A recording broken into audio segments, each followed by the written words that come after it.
সাবেজের চোখে জিশানকে চরিত্রহীন বানাচ্ছে, যাতে সে আবারও সাবেজের মনে জায়গা করতে পারে।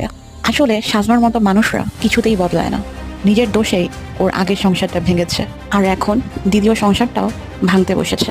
অনেক ভাগ্য করে সাজমা সুবহান আহমেদের মতো স্বামী আর এত বিশাল ঘরের মালকিন হতে পেরেছে। যদিও সুবহান আহমেদ কিছুটা শক্ত ধাঁচের লোক, কিন্তু মানুষ হিসেবে সে খুবই ভালো। আর বিয়ের কিছুদিনের মধ্যেই সে বুঝে গিয়েছিল সাজমা খুবই স্বার্থপর এবং বেয়াদব ব্যক্তি মেয়ে, কিন্তু এরপরও সে সাজমার সাথে সংসার করছে। আর সাজমা নিজের স্বামীরই ভাগিনার সাথে প্রেমের সম্পর্ক করার প্ল্যান করছে। সাজমার মুখ থেকে এতগুলো কথা শোনার পর সাবেজের খুব খারাপ লাগতে থাকে। সে মনে করতে থাকে সাজমার সাথে আসলেই খুব খারাপ হয়েছে।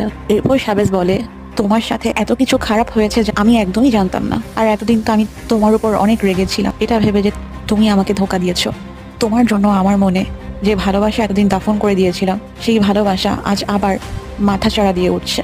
আর যেহেতু তুমি সুবহান মামার সাথে খুশি না, সেহেতু তুমি এক কাজ করো, তুমি সুবহান মামাকে ছেড়ে দাও। আমি তোমাকে বিয়ে করব, আমি তোমাকে আমার সাথে ইউকে নিয়ে যাব। যাবে আমার সাথে? ইউকে যাওয়ার কথা শুনে সাজমার তো আবারও মাথা নষ্ট হয়ে যায়। বিদেশে যাওয়ার ইচ্ছাটা আবারও সাজমার মনে মাথাচাড়া দিয়ে ওঠে। সাজমা মনে মনে ভাবতে থাকে, যেহেতু সুবহানকে বিয়ে করে সাজমার বিদেশে যাওয়া হয়নি, সেহেতু এখন যদি সে সাবেজকে বিয়ে করে